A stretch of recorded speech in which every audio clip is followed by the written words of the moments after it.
اعوذ باللہ من الشیطان الرجیم بسم اللہ الرحمن الرحیم ان تجتنبوا کبائر، اے لوگو اگر تم کبیرہ گناہوں سے بچتے رہو گے۔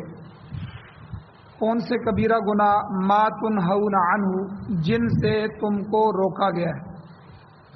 قرآن و حدیث میں جن گناہوں سے تمہیں منع کیا گیا ہے ان بڑے گناہوں سے اگر تم اجتناب کرو گے، رکو گے، تو ہم نکفر عنکم سیئاتکم، ہم اس کے بدلے میں تمہارے چھوٹے گناہوں کو معاف کر دیں گے۔ چھوٹے گناہ خود بخود معاف ہو جائیں گے۔ اور دوسرا وندخلکم مدخلا کریما، ہم داخل کریں گے تم کو بڑی عزت والی جگہ میں، بڑی عزت کے مقام میں، یعنی جنت الفردوس میں ہم آپ کو داخل کریں گے۔ سورۃ النساء پارہ نمبر 5 اور آیت نمبر 31 آپ کے سامنے تلاوت ہوئی ہے۔ آپ نے اس کا ترجمہ سنا اور اس آیت کے متعلق 2 درس اس سے پہلے گزر چکے ہیں، آج یہ اس کا تیسرا درس ہے۔ اور پچھلے درسوں میں ہم نے بتایا کہ کس طرح حضور علیہ الصلوۃ والسلام نے ان اعمال کو گنوایا ہے کہ جن اعمال کے کرنے سے اللہ تعالیٰ چھوٹے گناہ معاف کر دیتے ہیں۔ بندہ ایک نماز سے دوسری نماز تک انتظار میں بیٹھا رہے، اللہ گناہ معاف کر دیتے ہیں۔ ایک نماز پڑھ کے جائے، دوسری نماز آ کے پڑھے، تو ان 2 نمازوں کے پڑھنے سے اللہ گناہ معاف کر دیتے ہیں۔ ایک جمعہ جو پڑھتا ہے دوسرے جمعے تک، حضور نے فرمایا الجمعۃ الی الجمعہ کفارۃ لما بینہما، ان دونوں کے درمیان جتنے بھی صغیرہ گناہ ہوتے ہیں اللہ جمعے کی برکت سے معاف فرما دیتے ہیں۔ اسی طرح نیکیاں، جو بڑی نیکیاں ہوتی ہیں وہ بھی گناہوں کو لے جاتی ہیں، ان الحسنات یذہبن السیئات۔ اور اسی طرح حضور نے فرمایا کہ جو اچھی طرح وضو کرے تو وضو کرنے سے بھی گناہ دھل جاتے ہیں۔ تو یہ سارے وہ اعمال ہیں جن اعمال اور نیکیوں کے سبب اللہ تعالیٰ گناہ معاف کر دیتے ہیں۔ وہاں ان میں سے ایک سبب اس آیت میں بھی بیان فرمایا کہ کبیرہ گناہوں سے بچنا۔ جب آدمی بڑے گناہوں سے بچتا ہے، کبیرہ گناہوں سے بچتا ہے، تو جو چھوٹے چھوٹے گناہ ہو جاتے ہیں، چھوٹی لغزشیں ہوتی ہیں، تو وہ اللہ تعالیٰ معاف کر دیتے ہیں۔ ان کو اللہ نہیں پوچھتے، ان کو درگزر فرما دیتے ہیں۔ یہ بالکل اس طرح ہے کہ جیسے انسان ہے، انسان خطا کا پتلا ہے، انسان سے کمی کوتاہی بھی ہو سکتی ہے، گناہ بھی ہو سکتے ہیں۔ تو اگر کوئی لڑکا، کوئی بیٹا والدین کا فرما بردار ہو، وہ ان کی کھلی نافرمانی نہ کرے، ان کی بغاوت نہ کرے اور ان کے جو بھی حکم ہے وہ مانتا رہے، تو والدین اس کی چھوٹی چھوٹی باتوں کو نوٹ نہیں کرتے، تو چھوٹی چھوٹی اس کی کمیاں، کوتاہیاں، سستیاں وہ اس سے درگزر کر دیتے ہیں۔ تو اسی طرح اللہ تعالیٰ کے بھی جو گناہ ہیں وہ گناہوں کی 2 قسمیں ہیں، ایک تو کبیرہ گناہ، ایک ہے صغیرہ گناہ، بڑے گناہ اور چھوٹے گناہ۔ تو بڑے گناہ جو ہیں ان کے بارے میں کل کے درس میں گزرا ہے کہ بغیر توبہ کے معاف نہیں ہوتے۔ جو کبائر ہیں، کبیرہ گناہ، اس کے لیے توبہ کرنا ضروری ہے اور توبہ کے بغیر وہ معاف نہیں ہوتے۔ دوسرا، کبیرہ گناہوں میں معافی تلافی ضروری ہے، معافی بھی ہوگی اور جو نقصان ہوا ہے وہ تلافی بھی کی جائے گی۔ مثلا نماز چھوڑنا کبیرہ گناہ ہے، بڑے گناہوں میں سے سب سے بڑا گناہ نماز کا چھوڑ دینا ہے۔ اب ایک آدمی نے 10 سال نمازیں نہیں پڑھی، اب وہ اللہ کے دربار میں آ جاتا ہے، یا اللہ مجھ سے کوتاہی ہوئی ہے، آج کے بعد سے میں نماز شروع کر رہا ہوں، تو وہ آج کے بعد سے نماز شروع کرے اور توبہ بھی کرے، پچھلے کیے پر توبہ کرے۔ یہ تو ہو گئی معافی، اللہ معاف فرما دیتے ہیں۔ ساتھ اس کی تلافی بھی کرنی ہے، یعنی پچھلی جو نمازیں رہ چکی ہیں ان نمازوں کو ادا کرنا شروع کرے۔ اسی طرح کئی سالوں کی زکوٰۃ نہیں دی، اس کی طرف توجہ ہی نہیں ہوئی، تو اب کئی سالوں کی زکوٰۃ بھی ادا کرے، اور جو ان سالوں میں ادا نہیں کی، اس ادا نہ کرنے پر جو اللہ ناراض ہوئے ہیں، غصے ہوئے ہیں، ان پر اللہ سے معافی مانگے، معافی بھی کرے، تلافی بھی کرے۔ تو یہ تو حقوق اللہ ہو گئے، اللہ کے جو حق ضائع کیے۔ اسی طرح حقوق العباد ہیں، کسی بندے کا مال غصب کر لیا، کسی بندے کو نقصان پہنچا دیا، کسی کی زمین دبا لی، کسی کے کوئی پیسے رکھ لیے، کسی کی امانت میں خیانت کر لی، تو یہ جتنے بھی گناہ ہیں جو حقوق العباد میں آتے ہیں، بندے کا حق ضائع ہوا، اب جا کر اس سے معافی بھی مانگے کہ بھائی مجھے معاف کر دو، یہ نقصان میری وجہ سے ہوا، پھر اس کی بھرپائی بھی کرے، یعنی تلافی کرے، اس کو پورا بھی کرے کہ جس کی وجہ سے نقصان ہوا۔ تو یہ بڑے گناہوں کا اصول ہے، کبیرہ گناہوں میں معافی اور تلافی دونوں ضروری، اور صغیرہ گناہوں کے بارے میں نے ابھی بتا دیا کہ اللہ تعالیٰ ان کو بہت سے اعمال کی وجہ سے بھی معاف کرتے رہتے۔ اسی طرح پچھلے درسوں میں 7 بڑے کبیرہ گناہ، اکبر الکبائر، کبیرہ گناہوں میں سے بھی بڑے گناہ، ان کا بھی تذکرہ گزر چکا، اور اسی طرح جو کبائر کے اصول ہیں، 4 اصول، وہ بھی میں نے پچھلے درس میں بیان فرمائے۔ کبیرہ کہتے کسے ہیں؟ مختصراً یہ پہلا اصول یہ ہے کہ جس گناہ پر اللہ تعالیٰ نے قرآن مجید میں اور نبی علیہ الصلوۃ والسلام نے اپنی زبان مبارک سے حدیث مبارکہ میں جہنم کی وعید بیان فرمائی ہو، ایسا گناہ کبیرہ۔ دوسرا کہ جس کے ارتکاب پر اللہ نے غضب، غصے اور لعنت کا اظہار کیا کہ ایسے لوگوں پر میری لعنت برستی ہے، اللہ نے غصے کا اظہار کیا ہو، وہ بھی کبیرہ گناہ ہے۔ اور اسی طرح جن گناہوں پر حد جاری کرنے کا اللہ نے حکم فرمایا، چور ہے، چوری کا ہاتھ کرنے پر چور کا ہاتھ کاٹا جائے، زنا پر سنسار کیا جائے، شرابی کو کوڑے لگائے جائیں، یہ ساری حدیں قرآن میں بیان ہیں، جو حدود بیان ہوئی ہیں۔ تو جن گناہوں پر اللہ نے حد رکھ دی ہے، سزا اور تعزیر رکھ دی ہے، تو وہ بھی کبیرہ گناہ ہے۔ اور چوتھا، جس گناہ پر ایسی خرابی آتی ہو جس طرح کبیرہ گناہ کرنے سے آتی ہے، تو وہ بھی کبیرہ گناہوں میں شمار ہوں۔ یہ تو پچھلے 2 درسوں کا خلاصہ ہے۔ آج کے درس میں کبائر کے 3 گروہ ہیں۔ کبیرہ گناہوں میں جو آدمی کبیرہ گناہ کرتے ہیں وہ 3 کیٹیگریوں میں، 3 قسموں میں، 3 جو ہے وہ گروہوں میں تقسیم۔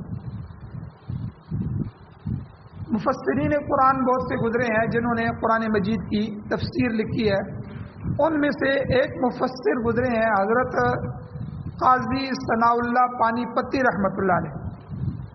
یہ حضرت شاہ ولی اللہ محدث دہلوی رحمۃ اللہ علیہ کے ہم اثر تھے، ان کے زمانے کے تھے اور ان کے شاگرد تھے۔ بڑے پائے کے عالم تھے، نیک اور صالح آدمی تھے۔ اور حضرت قاضی ثناء اللہ پانی پتی رحمۃ اللہ علیہ یہ حضرت مرزا مظہر جان جانا رحمۃ اللہ علیہ سے بیعت تھے، یہ ان کے شیخ تھے۔ اور مرزا صاحب جو ہیں یہ سلطان عالمگیر رحمۃ اللہ علیہ کے خالہ زاد بھائی تھے، اور بہت بڑے اپنے زمانے کے اللہ والے تھے، بہت بڑے ولی اللہ تھے۔ مختلف اولیاء جو ہوتے ہیں ان کے مزاج بھی مختلف ہوتے ہیں، تو ان کا مزاج بڑا نازک تھا، بہت نازک مزاج کے تھے۔ ان کے بڑے نازک پسندی کے اور نفاست کے جو ہے وہ بڑے واقعات بھی آئے ہیں۔ ایک واقعہ آیا، آپ اندازہ لگائیں کہ ایک دفعہ جو گھڑا ہوتا ہے پانی پینے کا گھڑا، اس کے اوپر جو اس کو ہم چھڑی کہتے ہیں، جو اس کا ڈھکنا ہوتا ہے، تو وہ کسی نے ٹیڑھا رکھ دیا، تو اس ٹیڑھے رکھنے کی وجہ سے حضرت کی طبیعت خراب ہو، یعنی اتنے نازک۔ اور اسی طرح ایک دفعہ کسی کے ہاں مہمان تھے، تو انہوں نے جو اوڑھنے کے لیے رضائی دی، تو اس رضائی کے جو ٹانکے تھے، جو رضائی کو سلائی کی جاتا تھا، وہ ٹیڑھے تھے۔ اس ٹیڑھے پن کی وجہ سے ساری رات ان کو نیند نہیں آئی۔ تو کئی آدمی ہوتے ہیں ان کے مزاج ایسے ہوتے ہیں، تو اللہ تعالیٰ نے ان کی آزمائش بھی عجیب کی۔ اللہ نے ان کی آزمائش بیوی کی وجہ سے کی، بیوی اتنی اللہ تعالیٰ نے ٹیڑھی ان کو عطا فرمائی، ہر معاملے میں جو ہے ان کے کام میں مداخلت کرنے والی۔ ایک دفعہ کوئی مرید آئے تو ان کو انہوں نے حضرت نے گھر میں بھیجا کہ فلاں چیز بھائی وہ میرے گھر سے لے آؤ۔ تو وہ گئے تو انہوں نے دروازہ کٹکھٹایا اور کہا کہ شیخ فرما رہے ہیں کہ فلاں چیز دے دیں۔ تو بیوی نے سنانا شروع، تیرے شیخ کی بیاسی، تیری بیاسی، فلاں ہے فلاں ہے فلاں، جاؤ شیخ کو کہو یہ کرو۔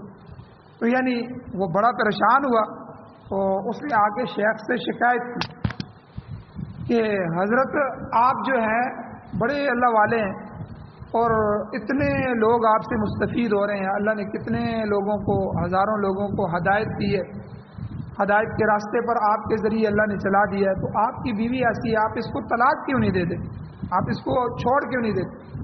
تو حضرت نے فرمایا کہ بھائی میں اللہ والا بنا ہی ہوں اسی کی وجہ سے، یعنی ہر بندے کو اصل میں اپنے نفس کی اصلاح چاہیے کہ میرا نفس ٹھیک ہو جائے، تو یہ جو میری بیوی ہے جب یہ اس طرح کے کوئی کام کرتی ہے تو میں اس پر صبر کرتا ہوں، یعنی اپنے نفس کو روک لیتا ہوں، اپنے نفس کی اصلاح کرتا ہوں، تو اللہ تعالیٰ نے مجھے ان درجات پہ پہنچایا۔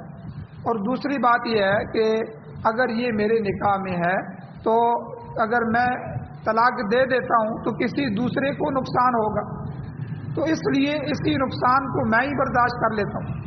تو یہ اللہ والوں کی باتیں تھیں، تو بہرحال بڑے نازک مزاج تھے، بلکہ ان کی ایک کرامت لکھی ہے کہ ایک دفعہ بیوی نے کہا کہ آپ بڑے پیر بنتے ہیں، بڑے اللہ والے ہیں، تو حضرت نے ایک دفعہ اس طرح ہوا کہ یہ انہوں نے اڑان بھری، تو واقعات میں لکھا ہے کہ گھر سے اوپر سے گزرے، تو بعد میں گھر میں پہنچے تو بیوی نے دیکھا تھا، تو اس نے کہا کہ آج میں نے ایک اللہ والا دیکھا ہے، پیر دیکھا ہے جو گھر کے اوپر سے گزر کے گیا ہے، وہ ایسے اللہ والے ہوتے ہیں۔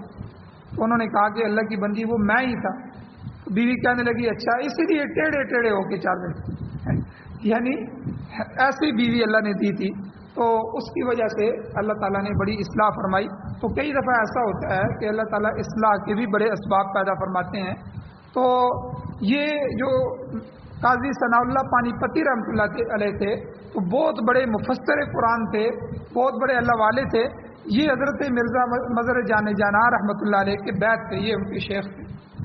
تو قاضی صاحب نے جو قرآن مجید کی تفسیر لکھی ہے وہ 10 جلدوں پر ہے، معتبر تفسیر ہے، بڑی 10 جلدوں پر، 10 کتابوں پر مشتمل، اور فارسی زبان میں ہماری فقہ کی ایک معتبر کتاب ہے، مالا بدہ منہ اس کو کہتے ہیں، وہ بھی حضرت کی تصنیف شدہ ہے، اور بہت عرصے تک درس نظامی میں بھی علماء کو پڑھائی جاتی رہی۔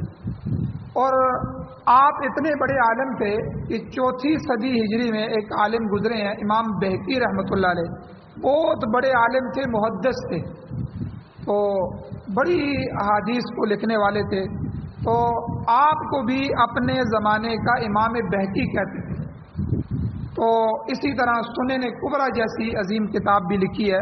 تو آپ فرماتے ہیں کہ کبائر جو ہیں، کبیرہ گناہ، کبائر کی 3 قسمیں ہیں، یہ 3 گروہوں میں تقسیم۔ کبائر کا پہلا گروہ وہ ہے جس میں فکری خرابی پائی جاتی ہے، یعنی ایسا گناہ جو گناہ کرنے سے انسان کی فکر اور انسان کا عقیدہ فاسد ہو جاتا ہے، عقیدہ خراب ہو جاتا ہے۔ مثلا اس گروہ میں کفر ہے، آدمی کلمہ پڑھے، جو مرضی کرے، لیکن کوئی ایسے کفریات بول دے، اس کفر کی وجہ سے وہ ہے تو کفر گناہ ہی ہے، لیکن یہ گناہ اتنا بڑا ہے کہ یہ ایمان کو کھا جاتا ہے، ایمان کو ختم کر دیتا ہے۔ تو اس طرح عقیدے کی خرابی بھی آدمی کے ایمان کو بعض دفعہ ضائع کر دیتی ہے، تو کفر بھی اسی میں ہے۔ اسی طرح شرک ہے، شرک جو ہے اللہ کی ذات کے اندر کسی کو شریک ٹھہرانا، اللہ کی صفات کے اندر کسی کو شریک ٹھہرانا، تو یہ شرک جو ہے یہ بھی انسان کی ساری چیزوں کو ختم کر دیتا ہے، چاہے وہ حج پہ حج کرتا رہے، چاہے نمازیں پڑھے، چاہے تہجد کرے، جو ہی اللہ کی ذات کے ساتھ کسی بھی انسان کو، کسی بھی مخلوق کو، چاہے وہ فرشتے ہوں، جنات ہوں، انبیاء ہوں، اولیاء ہوں، کسی کو بھی اللہ کی ذات کے ساتھ شریک ٹھہرائے گا کہ جس طرح اللہ کی ذات دینے والی ہے یہ بھی دینے والے ہیں، جس طرح وہ حاجتیں پوری کرنے والی ذات ہے یہ بھی حاجتیں پوری کرنے والے ہیں، تو کسی طرح کا بھی شرک انسان کے جو عقیدے کی خرابی کا باعث بنتا ہے وہ اس کے ایمان کو بھی خراب کر دیتا ہے۔ تو اسی طرح کفر اور شرک کے بعد ایک چیز نفاق ہے، منافقت۔ حضور علیہ السلام کے زمانے میں جو منافقین تھے، پوری پوری صورتیں، پوری پوری آیات اور پورے پورے رکوع اللہ تعالیٰ نے قرآن مجید کے ان کے جو ہے معاملات پر نازل فرمائے۔ تو نفاق اور منافقت، یہ منافقت کسی کو بھی پسند نہیں، کوئی آدمی یہ نہیں چاہتا کہ ایک آدمی میری پارٹی میں بھی ہو جائے اور دوسری پارٹی کے ساتھ بھی کھائے پیے، تو یہ منافقت ہے کہ بھئی صاف ستھرا کردار، یا تو مسلمان ہو جاؤ یا تو مشرک کافر ہو جاؤ، تو صاف ستھرا درمیان۔ منافقین یہی کرتے تھے۔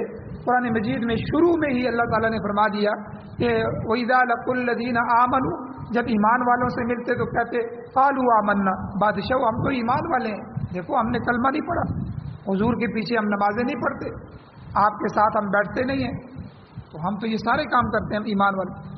اور اللہ کہتے ہیں وَإِذَا خَلَوْا إِلَىٰ شَيَاطِينِهِمْ، جب اپنے شیطانوں اور ان کافروں کی طرف علیحدہ ہوتے ہیں تو ان کو کہتے ہیں قَالُوا إِنَّا مَعَكُمْ، ہم تو بادشاہ تمہارے ساتھ ہیں، اصل میں إِنَّمَا نَحْنُ مُسْتَهْزِئُونَ، وہ جو تم ہم کو مسلمانوں کے ساتھ دیکھتے ہو نا، ہم تو ویسے ہی استہزاء کرنے کے لیے ان کے ساتھ بیٹھے ہوتے ہیں، ان کا ٹھٹھا مذاق اڑانے کے لیے بیٹھے ہوتے ہیں۔ تو اللہ تعالیٰ نے فرمایا اللہ یستہزئ بہم، اللہ تعالیٰ ان کا مذاق اڑاتے ہیں۔ جب وہ کوئی کام کرتے ہیں تو اللہ قرآن کی آیات اتار دیتے ہیں، اللہ ان کا پول کھول دیتے ہیں، اللہ ان کی جو ہے عزت کو جو ہے خراب کر دیتے ہیں، سامنے آ جاتا ہے سب معاملہ۔ تو اس لیے جس طرح کفر اور شرک بڑے گناہوں میں سے ہے جو عقیدے کو خراب کر دیتا ہے، منافقت بھی جو ہے وہ انسان کے عقیدے کو خراب کر دیتی ہے۔ اس کے بعد الحاد ہے، بندہ ملحد ہو جائے۔ الحاد کہ الحاد کہتے ہیں کہ قرآن اور حدیث کے جو معنی ہیں قرآن پاک میں یا حضور علیہ الصلوۃ والسلام کے کسی ثابت شدہ فرمان میں غلط معنی بیان کیا جائے، جو معنی قرون اولیٰ سے چلا آ رہا ہے اس معنی کو بدل دے اور اس کی جگہ دوسرا معنی کر دے، الفاظ نہ بدلے لیکن ان کے معنی کو بدل دے، غلط مفہوم اس کو دے۔ جیسے اسی زمرے میں آپ دیکھ لیں مرزا غلام احمد قادیانی ہے، یہ قادیانی کتنا بڑا فتنہ تھا کہ حالانکہ ہمارا عقیدہ ہے کہ حضور علیہ السلام کے بعد کوئی نبی نہیں ہے، حضور آخری نبی ہیں، قیامت تک کے لیے آخری نبی ہیں، لیکن اس نے نبوت کا دعویٰ کیا اور بڑے بڑے امیر لوگ اور سمجھدار اور پڑھے لکھے لوگ، ڈاکٹر، انجینئر اور اس طرح کے اس طرز کے لوگ قادیانی ہیں، بڑی بڑی پوسٹوں اور عہدوں پر پڑھے لکھے لوگ ہیں۔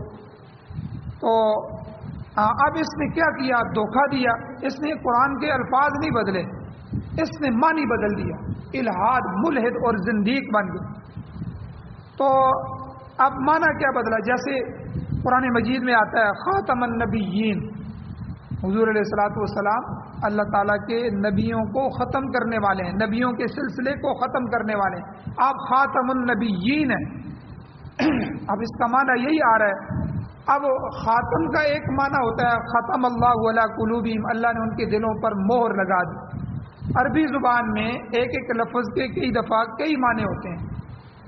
اب مرزا قادیانی یہاں اس معنی کو جو صحابہ سے چلا، صحابہ سے ان کے شاگردوں تابعین نے سیکھا، پھر تبع تابعین ان کے شاگردوں نے سیکھا، پھر اسی طرح امت میں یہ معنی چلتا آیا ہے۔ تو قرون اولیٰ سے جو حضور سے معنی چلا ہے وہ یہی چلا ہے کہ خاتم النبیین کا مطلب یہی ہے کہ حضور انبیاء کے سلسلے میں سے سب سے آخر میں آنے والے اور آخر میں آ کے اس سلسلے کو بند کرنے والے ہیں، ختم کرنے والے ہیں۔ اب یہ سلسلہ ختم ہو گیا ہے، اب حضور کے بعد قیامت تک کے لیے کوئی نبی نہیں آئے گا، حضور قیامت تک کے لیے آخری نبی ہیں اور حضور کی شریعت قیامت تک کے آخری انسان کے لیے شریعت۔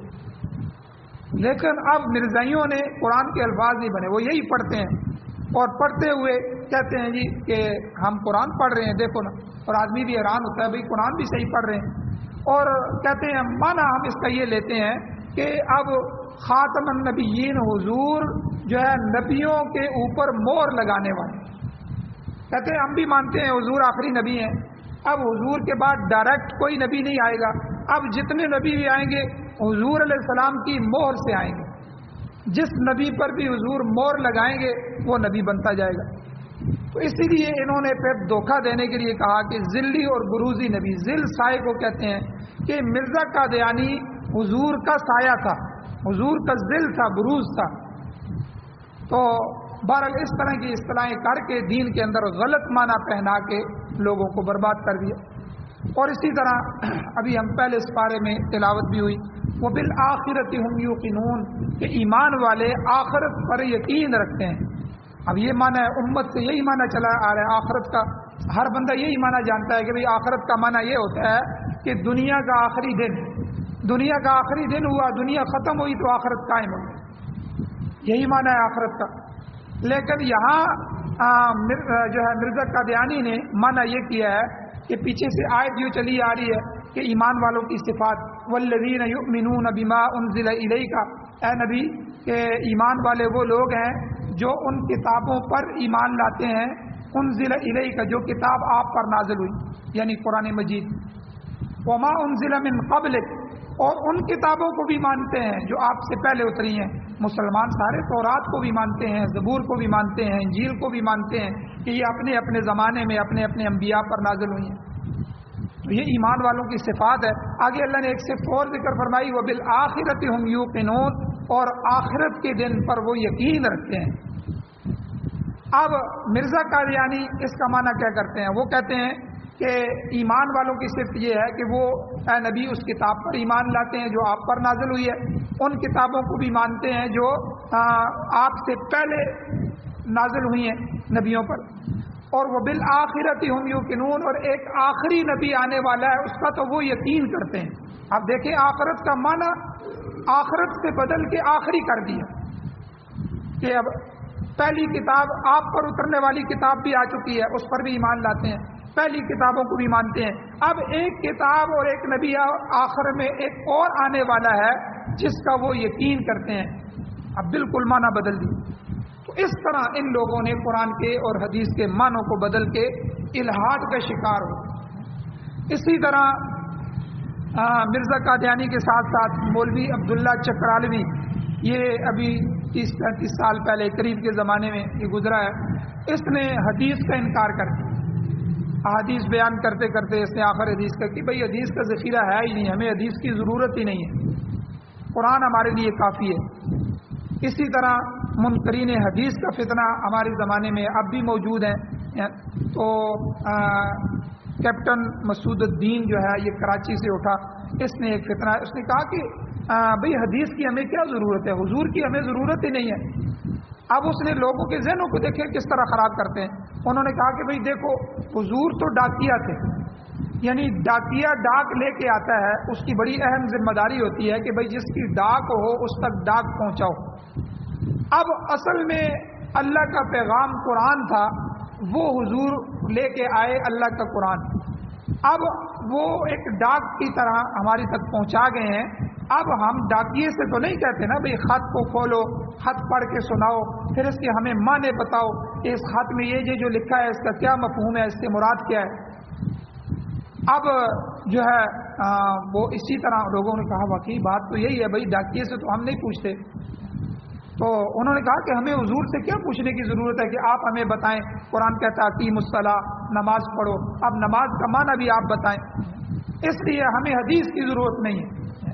تو پورا ذخیرہ حدیث کا انکار کر دیا، منکرین حدیث بن گیا، آپ اندازہ لگائیں۔ اور کتنے پڑھے لکھے لوگ، جب اللہ مت مار دے اور گمراہ کر دے، اس لیے یہ قیامت کے قریب کے فتنے ہیں۔ آج کل کے جو یہ کالج یونیورسٹی کے لڑکے ہیں، بہت بڑے فتنے، ان کو لایا جا رہا ہے کہ بھئی ہر چیز کی علت پیش کی جائے، لاجت پیش کیا جائے، لاجت پیش کوئی نہیں کرتا تو آپ اس حکم کو نہ مانیں۔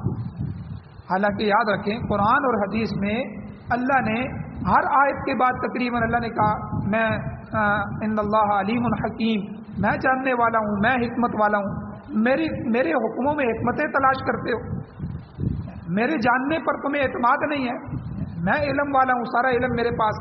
یعنی کیا مطلب کہ جو حکم دیا گیا ہے بغیر لاجت کے، بغیر علت کے، بغیر سبب کے اس کو تسلیم کرو، چاہے تمہیں اس میں کوئی وجہ نظر نہ آئے تم نے اس کو تسلیم کرنا ہے۔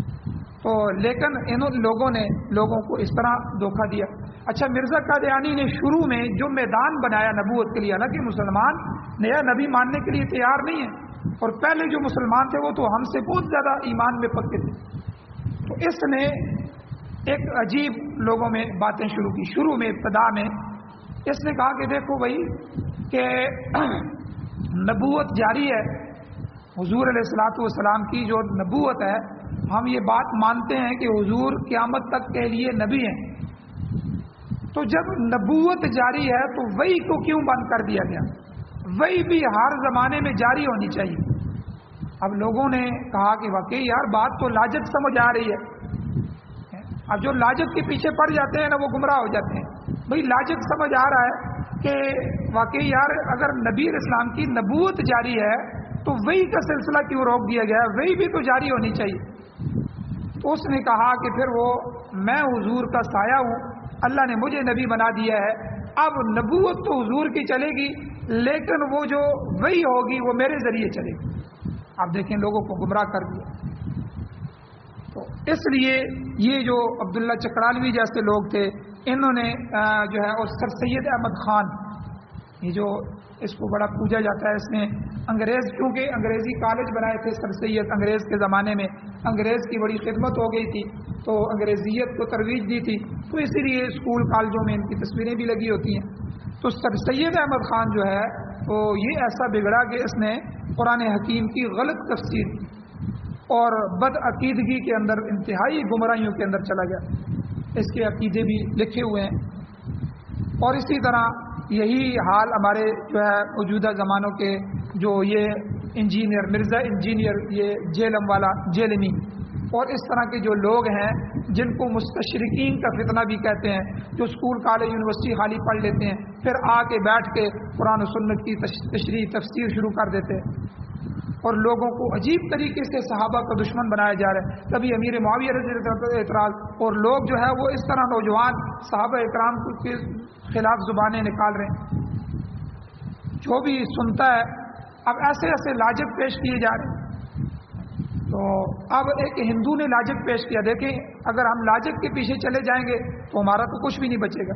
اس نے کہا جی دیکھو جانور جو ہیں، جن جانوروں کو، جو جانور خود بخود مر جاتے ہیں، کسی کی جو بھینس مر گئی، کوئی جانور مر گیا، اس کو کون مارتا ہے؟ جی اللہ مارتے ہیں۔ اچھا، تو جن جانوروں کو تم ذبح کرتے ہو، بھئی ان کو ہم ذبح کرتے ہیں، اللہ کا حکم ہے ہم ذبح کرتے ہیں، وہ حلال ہو جاتے ہیں۔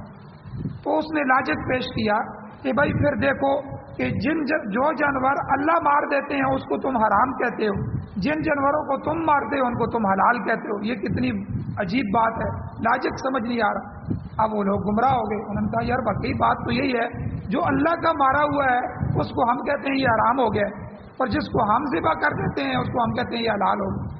حالانکہ ہمیں لاجک کے پیچھے نہیں پڑنا، ہم نے قرآن و حدیث کے احکام دیکھنے، ہمیں حکم کے دیے، ہمیں حکم یہی دیا گیا ہے حرمت علیکم المیتہ، اللہ نے قرآن میں فرمایا تمہارے اوپر مردار حرام ہے، جو جانور مردار ہو گیا حرام ہے، میں نے حرام کیا ہے، میرا حکم آ گیا ہے۔ اور اسی طرح والمنخنقۃ والموقوذۃ والمتردیۃ، جس جانور کے جسم کا کوئی حصہ کٹ گیا، کئی جانور گر جاتے ہیں، جانور تو بچ جاتا ہے لیکن ٹانگ الگ ہو گئی، اب وہ جسم کا حصہ مردہ ہو گیا۔ والمتردیۃ، کوئی پہاڑ سے گر گیا نیچے، ٹھیک ہے، اور مر گیا، ٹھیک ہے، یہ سارے جانور حرام ہیں، اللہ نے پورے احکام بیان فرما دیے۔ تو لیکن لوگوں کو ایسے طریقے سے گمراہ کیا جائے۔ اب کلمے میں لاجک پیش کیا گیا۔ ایک جگہ میں سن رہا تھا کہ اس نے کلمے میں کہا، اس نے کہا کہ لا الہ الا اللہ ضرور کہو، محمد رسول اللہ نہ کہو۔ اب لاجک کیا پیش کیا گیا؟ اس نے کہا کہ دیکھو جب آپ کہتے ہیں لا الہ الا اللہ، کہ اللہ کے سوا کوئی معبود نہیں ہے، یہ تو سارے نبیوں نے کہا ہے، یہ تو ہر زمانے میں ہے، اس کو تو ہم بھی مانتے ہیں، سب مانتے ہیں، لیکن جب آپ محمد الرسول اللہ کہتے ہیں تو اس کا مطلب ہے کہ محمد صلی اللہ علیہ وسلم اللہ کے رسول ہیں، تو اس کا پھر یہ مطلب ہو گیا کہ باقی سارے اللہ کے رسول نہیں ہیں، جتنے بھی نبی گزرے ہیں، تو آپ اس کے ساتھ ساتھ باقیوں کا انکار کر رہے ہیں۔ اب دیکھیں لاجک پیش کر دیا، عجیب لاجک ہے۔ تو یعنی لوگوں سے کلمہ چھڑایا جا رہا ہے لاجک پیش کر کر۔ تو یہ بہرحال یہ انگریزیت کا بھی اثر ہے اور فتنوں کا اثر ہے۔ تو اس لیے جو لوگ قرآن و سنت سے دور ہوئے، علماء سے دور ہوئے، وہ ان نت نئے فتنوں کے اندر مبتلا ہو، خاص کر کے آج کے نوجوان جو بالکل ہر علم نیٹ سے حاصل کرنا چاہتے ہیں۔ اب انٹرنیٹ کے اوپر کون لوگ بیٹھے ہوئے ہیں، کن لوگوں کے چینل ہیں اور وہ کہاں سے ان کو گائیڈ کر رہے ہیں، تو کس طرح وہ اسلام کے اندر زہر ڈال رہے ہیں ان نوجوانوں کے اندر، وہ عجیب طریقے سے۔ تو اسی طرح بہت سے لوگ گزرے ہیں، اور نیاز محمد فتح پوری ایک گزرا ہے، وہ ادیب آدمی تھا لیکن عجیب عقائد رکھتا تھا، اس کا بھی ایک حلقہ بن گیا۔ اور اسی طرح عنایت اللہ خان مشرقی، اس کی ایک تنظیم تھی خاکسار، ایک بڑی تنظیم تھی، اور وہ مسلمانوں کو پچھلے زمانے سے جوڑنا چاہتا تھا، لیکن اس نے اپنے عقائد خراب کر دیے۔ 700 اس کے زمانے کے جو علماء تھے انہوں نے اس کی گمراہی کا فتویٰ دیا۔ تو ایسے ایسے لوگ جو ہے، یہ جو پہلا کبائر کا پہلا گروہ ہے، یعنی 3 گروہ میں بیان کر رہا تھا، کبیرہ گناہوں کا پہلا گروہ کفر، شرک، منافقت، نفاق، یہ تو بالکل قرآن میں بیان ہوا، اور یہ الہاد، ملحد ہو گیا، اور 5واں مرتد ہونا، ارتداد، دین سے پھر گیا، اس کے الگ احکام ہیں۔ تو یہ کبیرہ گناہوں میں سے پہلا درجہ۔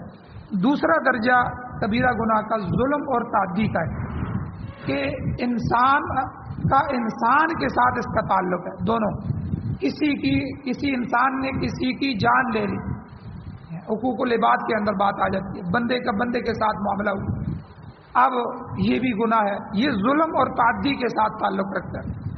اور کسی نے کسی کی بے عزتی کر دی، توہین کر دی، کسی مسلمان کی عزت کو اچھالنا، اس کی جو ہے توہین کرنا، یہ سخت کبیرہ گناہ ہے۔ اور اسی طرح کسی کا مال ضائع کر دیا، کسی کے مال پہ قبضہ کر لیا، یہ کبائر کے مرتکبین کا دوسرا گروہ۔ تیسرا گروہ کیا ہے کہ وہ کبائر جن کا تعلق بندے اور اللہ کے ساتھ ہے، یہ دوسرا جو ہے بندے اور بندے کے ساتھ تھا، تیسرا کبائر کا تعلق ہوا ہے کہ بندے اور اللہ کے ساتھ جن کا تعلق، ان میں قتل نفس بھی ہے، زنا بھی ہے، چوری بھی ہے، اور شراب نوشی بھی ہے، نماز اور دیگر جتنے فرائض ہم چھوڑ رہے ہیں یہ سب کے سب اس میں شامل ہیں۔ ان گناہوں کا مرتکب جو انسان ہے وہ بیک وقت بندے کا بھی مجرم ہوتا ہے جس کے ساتھ اس نے زیادتی کی ہے، اور اللہ تعالیٰ کا بھی مجرم ہوتا ہے، تو کیونکہ اس نے اللہ کے حکم کی صریح نافرمانی کی۔ تو بہرحال یہ قاضی ثناء اللہ پانی پتی رحمۃ اللہ علیہ، انہوں نے انسان کے ان گناہوں کو سامنے رکھتے ہوئے کبیرہ گناہوں کو، یہ 3 کیٹیگریاں، 3 جو ہے اقسام بیان فرمائی ہیں۔ تو بہرحال کچھ مسائل اور بھی ہیں انشاءاللہ اس کی آیت کے ضمن میں کل کے درس میں بیان کیے جائیں گے۔ اللہ تعالیٰ سے دعا ہے اللہ ہمیں عمل کی توفیق عطا فرمائے۔ آمین۔ الحمدللہ رب العالمین والعاقبۃ للمتقین والصلاۃ والسلام علی رسولہ النبی الامی الکریم۔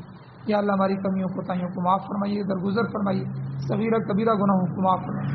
یا اللہ قرآن و سنت کو پڑھنے، پڑھانے، سننے، سمجھنے، سمجھانے، اس کی اشاعت کرنے، اس کو آگے پھیلانے کی توفیق عطا فرمائیے۔ یا اللہ قرآن و سنت کی حکومت نصیب فرمائیے، قرآن و سنت کا غلبہ نصیب فرمائیے، قرآن اور سنت کو بطور آئین، بطور دستور، بطور ضابطۂ حیات ہمیں نصیب فرمائیے۔ یا اللہ جو پریشان حال ان کی پریشانیوں کو دور فرمائیے، بیماروں کو شفا عطا فرمائیے، جو حضرات ایمان کی حالت سے اس دنیا سے جا چکے ہیں یا اللہ ان سب کی بخشش فرمائیے، بلند درجات عطا فرمائیے۔ یا اللہ ہماری دعاؤں کو محض اپنے فضل و کرم سے قبول فرمائیے۔ یا اللہ جو سیلاب سے متاثرین علاقے ہیں، جو لوگ ہیں، یا اللہ ہمارے ان بھائیوں کی مدد فرمائیے۔ یا اللہ ان کو چھت نصیب فرمائیے، ان کی خوراک کا انتظام فرمائیے۔ یا اللہ جو جانیں جا چکی ہیں یا اللہ اس پر ان کو صبر عطا فرمائیے، جو کچھ ان کا لٹ چکا ہے، ضائع ہو چکا ہے، یا اللہ اس پر صبر عطا فرمائیے۔ یا اللہ ہمیں ان آفات بلیات سے، ان مصیبتوں تکلیفوں سے ہماری نسلوں و اولادوں کو بھی محفوظ فرمائیے۔ یا اللہ ہم سب کا خاتمہ ایمان پر فرمائیے۔ صلی اللہ تعالیٰ علی خیر خلقہ محمد وآلہ وآل بیتہ وازواجہ وذریتہ اجمعین برحمتک یا ارحم